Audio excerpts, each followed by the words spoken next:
Syederalun kebakaran hanguskan 4 rumah di lorong 2 Desa Gosong, Telaga Barat, Kecamatan Singkil Utara, Kabupaten Aceh Singkil pada Rabu 11 Oktober 2023 siang.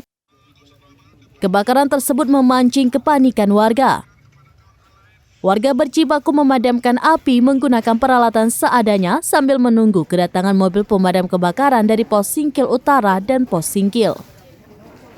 Sebagian warga membantu korban berusaha selamatkan harta benda dari rumah di tengah kepungan si jago merah.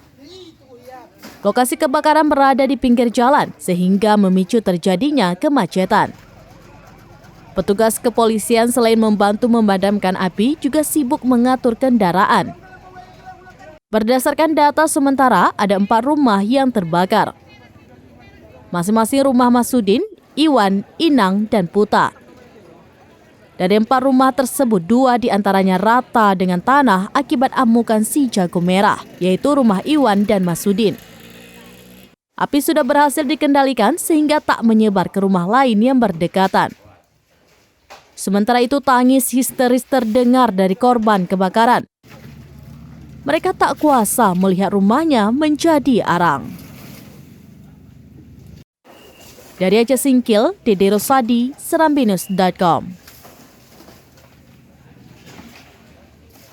Download Tribun X sekarang, menghadirkan lokal menjadi Indonesia.